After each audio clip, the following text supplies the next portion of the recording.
Yeah, I'm Rovi. I'm a flex player, and I'm playing for esports right now. The plan's starting to go down. Rovi, he's going to find one onto Fulls, and he's not done there. Ivan, before he gets traded, he grabs one. Yeah, I made a bit of a joke about Benja on the Mozzie. He absolutely loves it, but he's not done anything with it this round.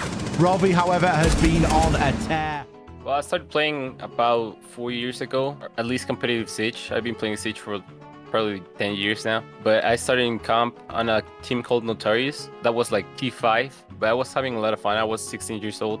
And I had to be 18 to play like Mexican Pro League. So I grinded like less than T2 to be honest, like T3, T4. So I grinded that for 2 years. As soon as I turned 18, it was a team called Atheris that signed me up. I was actually 17 when I got signed up, so they had to wait like 6 months before I could play with them. But they were in the final for Mexico, for the Mexican Pro League. They went to they were close to getting to the major. They were playing Brazil, and they had 2 Brazilian players that were like the previous champs of Brazil.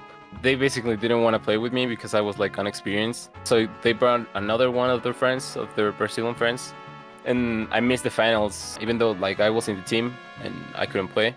After that, I was finally 18 and I started playing the Mexican Pro League. Started a football team that's called Chivas. After that, I got in a team called Six Karma. It was basically like, I wouldn't say the best in Mexico. It was like the top 10 best in Mexico, including me, that I was still like a young promise, you know, like people were vouching for me. I was pretty known in Mexico because I did a lot of streams and I had a lot of people that were like rooting for me. That year I also had rivalry against a guy named Akivel. We were like in the 3 stages for that year. I was top 1, he was top 2 rating status. It was like crazy to be honest. And then he beat me in the finals. He went insane playing the finals, and I did pretty average. It was pretty hard because it was something called EGS, which is like a convention for video games, and that's where we did the finals. So it was pretty hard because it was my first time playing in front of like a group of people. It's just such a different experience, but it was obviously so much fun. But I lost the finals against like the worst team. They had T5 player that it was like their last option to get in, because one of their previous teammates bailed out on them, like out of nowhere. He went crazy, and I left Six Karma because it was honestly so toxic. It just wasn't fun to be in the team, and I got in a team named Cruelty, and those were probably the best and the worst years of my life. It was such a nice team. We were like such a loving team. It was almost like a family, and it was so fun. We were in a house together. I love the team, but we sucked so much at the game. Like, it was insane. We were so bad. We couldn't beat nobody. That was like half of the year. Then we did some changes. We brought an Argentinian guy and a Mexican guy that were like pretty good too. Like those were like the new young promises. We were so good at scrims, but again, when it came like to game days, we sucked so much again. We lost to everybody. It was so sad because I love playing with those guys. I love playing with the previous guys too. It was such a fun team, but I don't know, we would just suck so much. And after that, I was pretty friends with the manager from that team. Basically, he told me to like make the roster, make the changes, and we'll see not like what will happen next year. And then I started to play with the previous roster. It's like it's the roster now of Cruelty, but I brought them in there. They're called I mean, it's like they're playing NAL right now. And that year it was pretty fun too. It was still like a pretty toxic team. It was not so fun to be in that team, but we won everything again, and that, I think that's what motivated me more to keep playing, because I mean, I had a lot of fun playing with bad guys, you know, but bad guys that were like my closest friends. But I mean, at the end of the day, we were still like competing, and what makes it fun is to win, at least for me. So last year we qualified for the first major, and we went to England, to Manchester, to play the major. That was probably the best experience of my life. We lost at the major because like people cannot expect us to on our first major to have like the experience, what it's like to play against the best teams in the world, like with the pressure, like being in that, like just in that environment, such a different vibe. And then after that, we qualified for esports World Cup that was in Saudi Arabia. That was also like a crazy experience. After that, I got kicked off the team actually, because they thought I was like, and it was kind of true. I wasn't like enjoying playing the game. I think mostly because of the team, and I was doing it for so many years prior to that too. So I was kind of bored, and I wasn't playing the role I wanted to play. So I got kicked off the team, and I basically stopped playing. And I was like working in real life, that sucks. But the last game to qualify for the next major, that was around November, my team lost to pretty much new guys. That team who won didn't have visas, so they called me and a guy I was playing in Chivas, like my second team, and we went to the major. So it was kind of crazy. They kicked me out, and I go to the major, and that was a lot of fun. And I think that's where I realized I wanted to play again. It was like playing in the major is just such a different experience, and playing with those guys, it was pretty nice too, because I was like the experienced one. I was like the one telling them not to worry about like the vibes and not to have the pressure. And it made me like grow a lot more, I think, even as a person. Like it was like eye-opening. It was so nice to be in that environment again, and knowing that everybody there is like giving 200%. I don't know, it's such a different kind of vibe that everyone has in there. The energy you can feel around like the building, it's so nice. When it came to the quals for NAL in Mexico, I had a team, but I don't know, I wasn't enjoying playing too much because like I was working in real life, and the game was like taking my time, so I couldn't like do both the right way. So now I just decided to stop working, and I want to give him my 100% again in the game. And playing elements, like it's like the first step for that again. I would say my goals are like the long term, or at least like at the end of years, to get back in the NAL. Right now it's to win the and I think we're a pretty capable team. We have great players right now.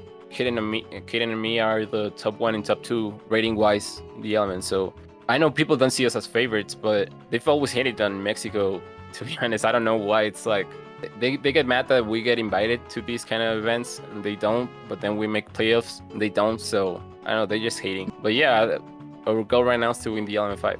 Let's go to the present day. You're currently with Radar 6. How do you feel about being on Rad with this new team, and how the team vibes together as a whole? Being here, it's so fun, especially because I'm playing like with long-term friends. I've known all these guys for so long. Actually, Royce used to be our coach in that cruelty that sucks so much. That he was our coach. He's still doing like some coach work, but he just wanted to play, I guess. It's a really different team than what I'm used to, because I mean, playing T3 or T2, I'm sorry, playing T1's like so different. T1, you gotta like be there like 12 hours a day, and you have no breaks, and you basically become like a goblin here in your chair, and you cannot do anything else. But playing T2 with these guys, like especially with Royce doing all the heavy work, like coaching the strats and all of that. I mean, it's really fun. Like you have the best of both worlds. You can have like a normal day, and then also have a lot of fun when you're training and improving as a team. The vibes are, I mean, Royce gets a lot of kind of our punching bag. We're cooking so bad right now. Last night, because he was just doing stuff he isn't supposed to do, and he has. I was telling him like he gets like the worst jokes, because he has the most important like roles in the game. So if he messes up, it messes up the round for all of us. So, but like I think he enjoys it too. So he likes playing those roles, and he likes playing the game. So I mean, he's learning, and I think everyone's just like enjoying the time. Let's get into the nitty-gritty stuff. Let's talk about Element 5. Talking about the beginning of Swiss stage, your thought process going into it with the team. Were you guys excited, nervous, or worried knowing that you guys were going against Valor Esports? I wouldn't say the team felt like nervous or excited either.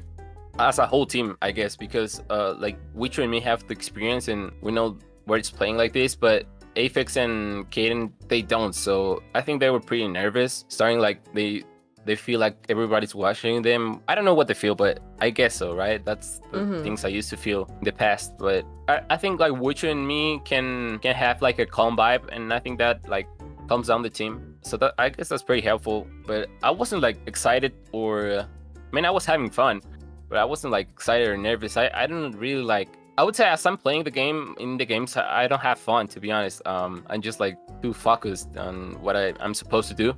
And it was such a heartbreaking game too. Like we had match point like three times, and we threw all those rounds. And it was also like the first game again, so normal to happen. I've had that happen to me like so many times, like choking those games at the important times. But I guess it was something important that we needed to see, that we needed to improve more as a team. Like we gotta keep grinding the scrims. We just gotta get better. We're close to being like a good team. I think Valor's like top 5 team for the element. I mean, we all made playoffs, so I mean, we still lost to a pretty good team. So I mean, it doesn't really matter too much. Yeah, it definitely was a heartbreaking defeat on our side. We were, it was so close, nail biter of a series, but we move on from it. It happens. But next, tell us about the win versus Space Tubes, beating a team that were well-known favorites going in. What was the team's thought process and mindset going in, knowing that y'all were favored to lose that game, and how did you personally feel before, during, and after the match? Well, I've been like in that situation to know that you're not the favorite. I think it's even better to know you're not the favorite when you don't have the pressure. And the other guys, when they know that, you definitely have the pressure of like, well, I gotta, especially those guys, I think, in this league, because everybody that plays, I think it's like, oh, we gotta beat the Mexican guys because they're just so bad. And having that pressure of you thinking that you gotta beat the other team for some reason, doesn't matter what reason, but you gotta beat them. I think that's like what dooms you most of the time, because you get so much pressure from it just for yourself that to be honest, I don't even think about that anymore. I don't think I'm the favorite one to win a game or not, because it's just so difficult for yourself. So to be honest, for me, it was something like we were supposed to beat Shoops. We should have beat them like 7-0, because to be honest, for me, those are like the worst teams ever. Not specifically Shoops, but mostly everyone in T2 is like a bad team for me. So I wasn't like super excited. I was obviously, it felt really nice winning, but I wasn't like super excited beating those guys, because I know like we gotta beat basically all of those teams. At least we gotta make at least like a top 3. So I'm not really excited if we beat people that don't even make playoffs. But yeah, it was pretty fun playing it. But later on in Swiss, we go on and we go to beat 404 and Turtle Tactics to qualify for the playoffs. What emotions were you guys feeling, mainly after the nail biter of a series that we had versus Turtle Tactics going 7-6? What was y'all's motive going into the match, and how did y'all prepare for that? I mean, obviously motive was making playoffs, really excited. And that was such a hard game. Turtle Tactics was a great team. I mean, it just happens. They had a coach whose name's Mint. He was a coach for Dark Zero, which is like a top 4 NAL team. So they know how to play the game, and they had like, I could see like through their pushes and through their strats, I know they have a great coach behind them. But I mean, we were having a great day. For that game, actually, we didn't scrim for like 4 days because of like different reasons. Like people had to do like stuff IRL, so we couldn't scrim. And I think that's honestly the best time we've ever played as a team. We had like so much chemistry. We worked so well together, and it was so fun to play against them. It was definitely so fun to watch. It was so interesting going back and forth, seeing the emotions. But yeah. Lastly, it has been a week since you guys have qualified for the playoffs in Element 5, where you guys are going to be versing first Certified Lover Boys, who we previously faced and lost to in the Switch stage. How are you guys preparing for this rematch? How are y'all feeling going in? And what are your expectations going into this playoff stage for the team and personally for yourself? Well, last time we lost against Certified Lover Boys, I think we are not ready to face that kind of playstyle. We also were kind of nervous, I'd say. At least we didn't play like our normal game, like we're supposed to play. I mean, I think we're going to beat them if we just play like we're supposed to play. I mean, everyone says that, but we're playing so many good teams on scrims, and I know we can beat them. We just gotta play, meaning we gotta play as we play in scrims, means you guys gotta play confident. You do stuff in scrims that, I mean, you wouldn't normally do in a game day because you have so much confidence. That's like the way you're supposed to play. If we just play, we don't even gotta play good as a team. We just gotta play like aggressively and confidently to beat basically everybody in T2. Playing T1's just a different game because you actually gotta play like a team. It makes the game so much different. But I think we just gotta play like confidently and aggressively against those guys because that's the same way they play against us. They think again like we're the bad Mexican players and they run in every window, they shoot everyone down. So we just gotta do the same. We just gotta, I mean, we're gonna beat them if we just play like that. So hopefully we're gonna do that. I've been talking about that to the team. And I mean, everybody's like, everybody agrees on that. We just gotta actually do that on the important days. So you just gotta be confident when the time comes. Awesome. I was about to say, I think that wraps up my questions that I have. Is there anything that you want to say to the RAD community? Anything you want to say to your fans who are watching? Well, I just want to say, like, thank you for everyone who's watching. Thank you for the guys at RAD that are making this possible. It makes us so happy as a team, and we want to make you guys proud too. So thank you for watching. Thank you for the opportunity, guys. Bye.